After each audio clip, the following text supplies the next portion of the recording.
اللهم صل على سيدنا محمد النبي الأمي وعلى آله وصحبه وسلم.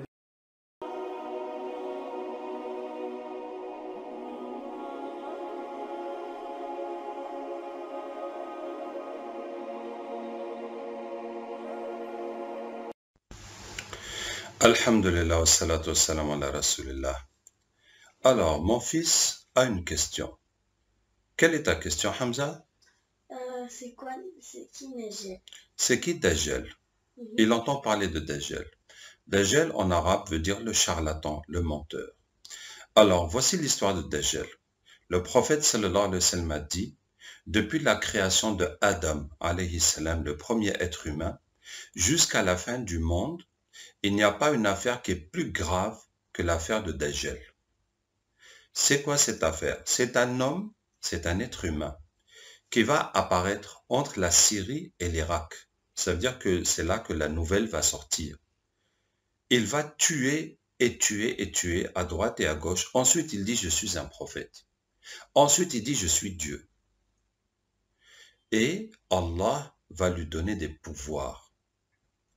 Le pouvoir, il a avec lui le paradis et l'enfer, à droite et à gauche, qui sont inversés.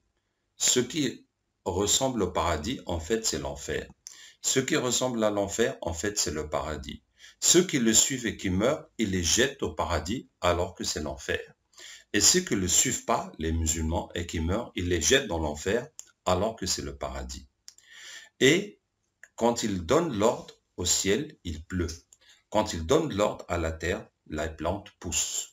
Et Dajjal va venir quand les gens vont être dans la famine et dans la pauvreté. Donc ceux qui le suivent, ils se retrouvent très riches, ils ont tout ce qu'il faut.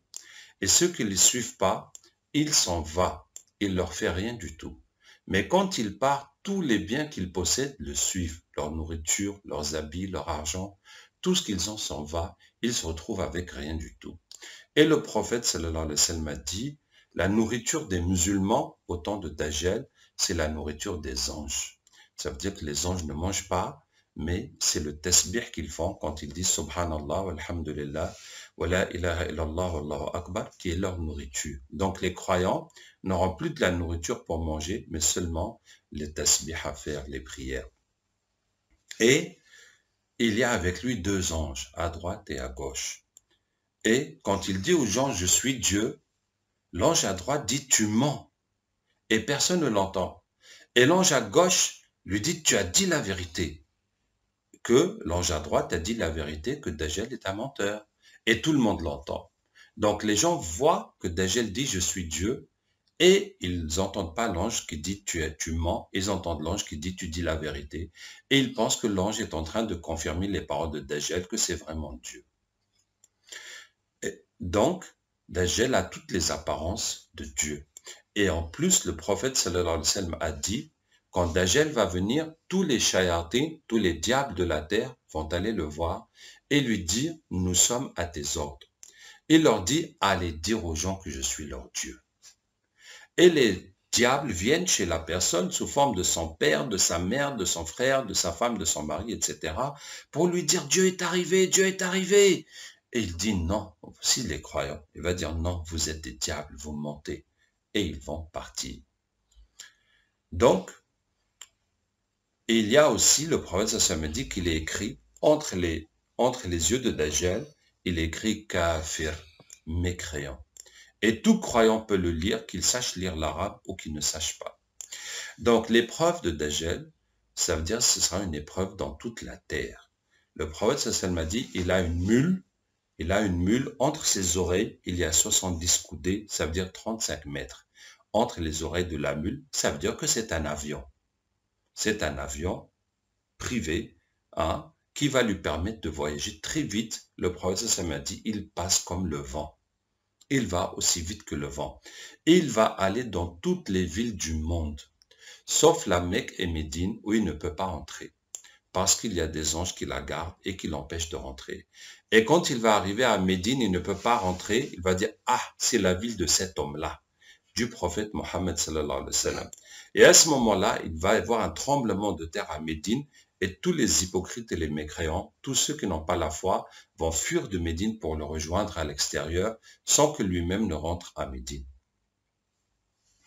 Donc l'épreuve de Dajjal, c'est l'épreuve de la foi. Est-ce qu'on croit en Allah, le Créateur, ou bien on va suivre cet homme qui dit qu'il est Dieu et qui détient la richesse, la pauvreté, qui est là pour résoudre les problèmes des gens. C'est ça. Et Dajjal, d'abord, c'est un juif. Et c'est les juifs qui préparent sa venue et qui sont les encadreurs et les organisateurs de son programme.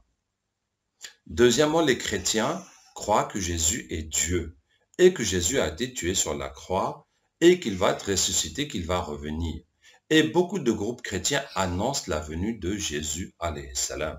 Et bien sûr, Dajjal va aussi se faire passer pour Jésus, pour la réincarnation de Jésus. Donc, beaucoup de ces chrétiens se préparent à le suivre. Mais nous savons que Jésus n'est pas mort sur la croix. Allah a changé celui qui l'a trahi dans la forme de Isa alayhi salam, et Isa, Allah l'a élevé au ciel. Et j'étais une fois en Inde, et j'ai rencontré un brahman, ça veut dire c'est un imam, c'est un chef religieux de la religion hindoue. Et je lui dis, c'est comment votre religion? Il a dit, chez nous, Allah n'envoie pas des prophètes. C'est Dieu lui-même qui vient régler les problèmes sur terre. En tout, il doit venir 10 fois. Il m'a dit, le gros bonhomme que tu vois assis comme ça, ils ont une statue d'un gros bonhomme bien rouge. Il a dit, ça c'est Dieu quand il est venu la 9e fois. Et il doit venir une 10e et dernière fois pour mettre la paix et la foi dans toute la terre. Je me suis dit, subhanallah, vraiment, leur religion, elle est programmée pour attendre la venue de Dajjal.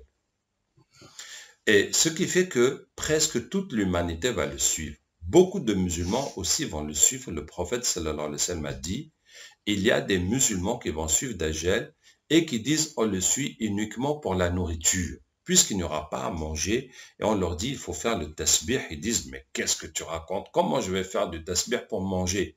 Alors vous voyez le danger quand on vit dans les péchés et quand on fait un travail qui est haram, comme de vendre l'alcool, ou bien on touche à la corruption, ou bien on fait du mal aux gens, ou les femmes qui vont se donner aux hommes pour avoir des bons postes et qui vont se nourrir avec le péché. Comment quelqu'un qui a passé toute sa vie à faire des péchés pourra croire qu'il peut se nourrir avec le tasbih, puisque déjà, il ne pouvait pas croire qu'avec le halal, il peut vivre. Vous voyez? Donc, beaucoup de musulmans aussi vont le suivre en disant qu'ils le suivent que pour la nourriture. Et le prophète sallallahu alayhi wa sallam a dit, il y a un croyant qui va aller affronter Dajjal. Et quand il va, alors que tous les gens fuient, les musulmans même fuient pour ne pas le rencontrer, qui fuient dans les montagnes, dans les endroits isolés où il ne viendra pas, puisqu'il va aller dans toutes les villes. Et donc ce croyant, les soldats de Dajjal l'attrapent. Ils lui disent, où vas-tu? Il dit, je vais à celui-là qui est sorti. Bon, en arabe, ça veut dire celui qui a fait toute cette histoire. Je vais à celui qui fait cette histoire. Ils disent, comment? Tu ne crois pas en notre Dieu? Il dit, je connais très bien notre Dieu. Et vous voyez comment il essaie de ruser pour ne pas dire qu'il croit en Dajjal ou qu'il ne croit pas en Dajjal. Mais les gardiens sont très malins. Ils ont compris que lui, il n'est pas avec eux, qu'il essaie de ruser. Et ils disent, tuez-le. Et puis ils disent, non, notre Dieu nous a interdit de tuer personne, sauf par sa permission.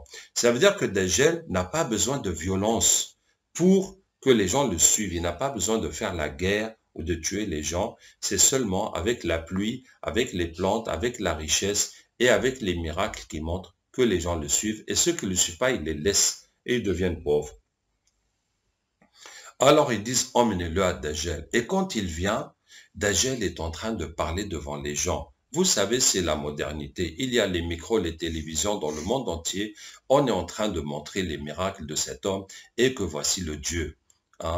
Et Quand ce musulman arrive avec Dajjal, il ne lui parle même pas. Il s'adresse aux gens.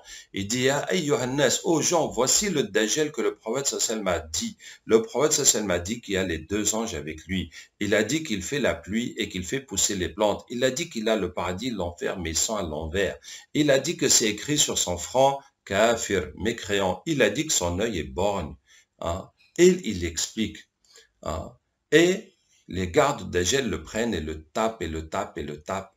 Et Dajjal lui dit, est-ce que tu crois en moi? Et il dit, tu es le faux menteur, tu es le faux messie, le charlatan. Et Dajjal prend une épée et le coupe en deux, de sa tête jusqu'au milieu de ses jambes. Et Dajjal passe entre les deux morceaux et lui dit, lève-toi. Et il se lève, et il se lève. Et Dajjal dit, est-ce que tu crois en moi maintenant? Et dit, j'ai encore plus de certitude que c'est toi. Pourquoi il a plus de certitude? Parce que le prophète sallallahu alayhi wa sallam a dit que ça va se passer comme ça, hein, et jusqu'à ce que ça s'est passé sur lui-même. Donc maintenant, il a encore plus de foi et de confiance que c'est vraiment ça, c'est vraiment lui. Et cette histoire que le prophète sallallahu alayhi wa sallam a racontée depuis tout ce temps-là, c'est maintenant que ça lui arrive. Et alors, et le musulman s'adresse encore aux gens, dit, écoutez, il ne pourra plus jamais tuer personne maintenant. Et Dajjal prend un couteau pour l'égorger, mais Allah va mettre du cuivre comme du fer sur sa gorge et il n'arrive pas à l'égorger. Et donc Dajjal le prend et le jette dans l'enfer et qui est en fait le paradis. Et le prophète sallam dit, cet homme, c'est celui qui est le plus grand martyr, hein, qui est le plus grand martyr chez Allah, qui est mort pour la cause d'Allah tabaraka wa ta'ala, puisqu'il s'est levé pour aller affronter Dajjal et dénoncer à tout le monde ce que Dajjal est. Ensuite, il y a des musulmans qui vont se battre contre Dajjal, qui vont leur faire la guerre. Et le chef des musulmans, c'est le Mahdi, le bien guidé. C'est un musulman qu'Allah va guider. Il va diriger les musulmans. Et les musulmans vont perdre cette guerre. Ils vont perdre la guerre contre Dajjal et contre son armée de juifs. Et le prophète sallallahu alayhi wa sallam dit que cette armée, un tiers va mourir, ce seront les meilleurs martyrs chez Allah, un tiers va fuir, jamais Allah ne leur pardonnera, et un tiers va résister, et ceux-là ne seront jamais déviés. Ça veut dire qu'ils seront toujours dans le droit chemin jusqu'à leur mort. Et ceux qui vont résister, ils vont se cacher, ils vont monter dans une montagne pour se réfugier, pour se protéger de Dajjal, et ils vont être encerclés par l'armée de Dajjal qui sont les Juifs en bas. Et au bout d'un temps, un des croyants va dire aux autres, mais mes frères, on va rester comme ça jusqu'à mourir de faim, on n'a qu'à aller se battre. Allah nous donnera la victoire ou bien le martyr. Et ils s'encouragent comme ça et ils se préparent tôt le matin et ils vont faire subh dès que c'est l'heure pour aller attaquer avant que le jour se lève, avant qu'il fasse jour. Et quand ils ont fait l'iqama et que l'imam s'est avancé pour diriger la prière, c'est là que Isa alayhi salam, le prophète Jésus, Isa va descendre sur eux avec ses mains sur deux épaules d'ange, jusqu'à ce qu'ils descendent parmi eux. Et l'imam lui dit de s'avancer, de diriger la prière, et il dit non, cette prière c'est pour toi. Et Isa alayhi salam va prier derrière Al-Mahdi. Et dès qu'ils ont fini la prière, ils attaquent, et Allah Ta'ala fait que Isa, le prophète Isa alayhi salam, tout mécréant qui sent son odeur, meurt. Et son odeur va jusqu'où va son regard. Donc partout où il regarde, tous ceux qui sont mécréants vont mourir. Et donc ils descendent et les musulmans maintenant vont gagner la bataille. Et dès que Dajjal voit Isa alayhi salam, il se met à fondre comme du sel dans l'eau. Ça veut dire qu'il perd ses pouvoirs, il perd sa force. Et Isa alayhi salam va le poursuivre jusqu'à ce qu'il va le tuer à la porte de Jérusalem, à l'entrée de la ville de Jérusalem en Palestine. Et c'est ainsi la fin de Dajjal. À ce moment-là, Isa alayhi salam va voir les musulmans qui sont dans le monde, qui ont fui Dajjal et qui ont souffert de toute cette situation, et Allah va lui dire de rassembler les musulmans à la montagne de Tour, vers la Palestine. Et quand il rassemble les musulmans, c'est là que le barrage de Yajouj et Mejouj, de Gog et Magog, va se briser, et ces deux peuples humains, qui sont Gog et Magog, vont sortir, et ils vont manger tout ce qu'il y a sur terre. Ils vont vider les fleuves, manger les animaux et les humains, jusqu'à ce qu'il n'y a plus personne, sauf les musulmans qui sont avec Isa alayhi salam dans la montagne. Donc les Juifs qui sont l'armée de Dajjal seront tués par les musulmans, mais tout le reste de l'humanité va être mangé par Yéjouj et Méjouj. Et à ce moment-là, les Yéjouj et Méjouj, c'est des êtres humains qui faisaient beaucoup de mal. Hein. Et à l'époque, il y a très longtemps, il y a un roi musulman qui est parti là-bas et les gens se sont plaints et il a construit une grande muraille, il a construit un grand barrage pour les bloquer, pour les empêcher de sortir. Et on ne sait pas où c'est. On ne sait pas où c'est un secret. Mais les Gog et Magog, c'est des êtres humains, mais ils sont comme des loups. Ils mangent tout. Ils mangent tout, comme des piranhas ou comme les sauterelles, quoi. Les piranhas, c'est des petits poissons qui sont au Brésil, qui sont dans les fleuves, et ils mangent tout. Quand quelqu'un tombe, en quelques secondes, il n'y a plus que le squelette. Hein. Donc c'est comme ça, les Gog et Magog, c'est des êtres humains, mais ils vont sortir, ils vont tout manger. Le prophète ça me dit, ils vont passer par un lac. Quand les derniers arrivent au lac, ils disent, ah, il y avait un temps, il y avait de l'eau ici. Tellement ils ont bu toute l'eau qu'il y a dans le lac, il n'y a plus rien. C'est devenu sec. Et c'est comme ça, partout ils vont manger tous les êtres humains qu'il y a partout. Donc, tous ceux qui ont suivi Dajjal, les Gog et Magog vont les manger. Il n'y aura plus d'autres êtres humains sur terre, sauf Isa alayhi salam avec les musulmans qui sont sur la montagne. Les Gog et Magog sont aussi des êtres humains. Mais Isa et les musulmans vont être coincés, ils vont prier Allah, et puis Allah va envoyer des vers dans les gorges de Gog et Magog. Ça veut dire comme un microbe, comme une maladie, et ils vont tous mourir. Et quand ils sont morts, Allah va envoyer des oiseaux qui vont prendre des grands oiseaux comme des albatros, qui vont prendre c'est des grands oiseaux, des grandes cigognes, tu vois, qui ont des grandes bouches. Qui peut faire? Il peut ramener sa bouche là-bas. Oui, il s'ouvre la bouche très grande. Et les oiseaux vont prendre les corps des Gog et Magog et les emmener là où Allah sait. Et c'est là, il n'y aura plus que les musulmans sur terre. Et là va descendre une nouvelle pluie et sortir les bénédictions. Il y aura la paix sur terre. Isa alayhi salam sera le roi, en tout cas le commandant, le chef, pendant 7 années ou bien pendant 40 années. Pendant tout ce temps, il n'y aura pas de dispute entre deux personnes. Et tout le mal aura disparu de la terre. Après ça, la foi va encore se perdre et les gens vont se remettre à adorer les statues et puis ce sera bientôt la fin du monde. En tout cas, voici l'histoire de Dajjal. Donc, il faut savoir que il y a des gens qui préparent la venue de Dajjal, on les appelle les Illuminati. C'est ceux qui préparent la venue de Dajjal. Et donc, les Illuminati, ils ont besoin qu'il y a beaucoup de sang qui coule sur terre. Donc, d'une façon ou d'une autre, ils provoquent des guerres pour que les gens s'entretuent tout le temps. Hein? Ils ont besoin que les gens s'éloignent de la religion. Par exemple, ils se débauchent. Hein? Vous entendez peut-être parler, les enfants, de l'homosexualité. L'homosexualité, ça veut dire que ceux qui sont amoureux, qui font le sexe avec les mêmes que eux-mêmes, les hommes avec les hommes, les femmes avec les femmes. Et on veut vous apprendre dès l'enfance que c'est normal.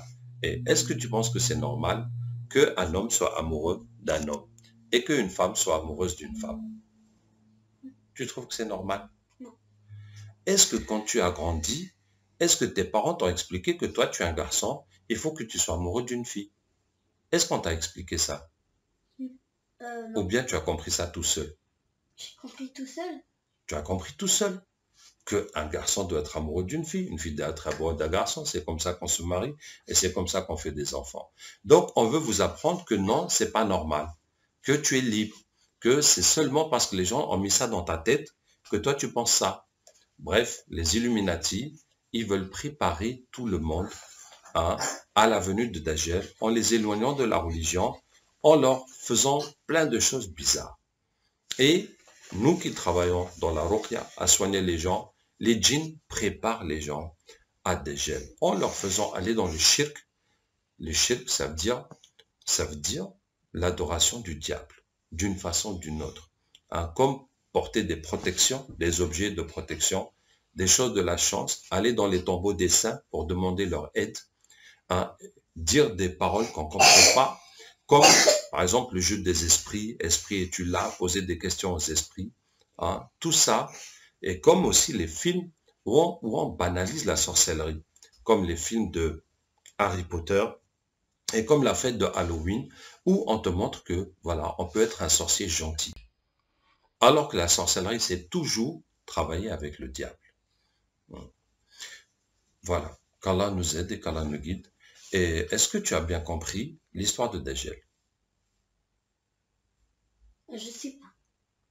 Bon, en tout cas, voilà. Donc, pour ne pas tomber dans le piège de Dajjal, il faut savoir que Dieu, Allah, ne peut pas devenir un être humain. Ça ne peut pas être un objet que nous, on voit. Ça ne peut pas être un être humain comme nous. Et qu'on doit s'attacher à notre religion, obéir à Allah et ne pas faire de péché, surtout vivre dans le halal, c'est-à-dire avoir un boulot qui est licite, qui n'est pas quelque chose que l'islam a interdit, et mettre sa confiance en Allah tabaraka wa ta'ala. Et il faut savoir que les épreuves sont de plus en plus difficiles, de plus en plus dures. Vous entendez combien de pays musulmans qui sont détruits par la guerre. Beaucoup de jeunes qui vont aller tuer au nom d'Allah, alors que c'est n'importe quoi. Ce n'est pas l'islam qui demande ça. C'est parce que, pourquoi? Parce qu'on leur met des choses dans leur tête et ils deviennent comme des fous. Qu'Allah nous aide, qu'Allah guide nos enfants et les protège, ainsi que nos adultes, et qu'Allah bénisse nos foyers, parce qu'ils font aussi tout pour séparer les couples et briser les familles, récupérer les femmes et récupérer les enfants et récupérer tout le monde. Wassalamu alaikum wa rahmatullahi wa barakatuh.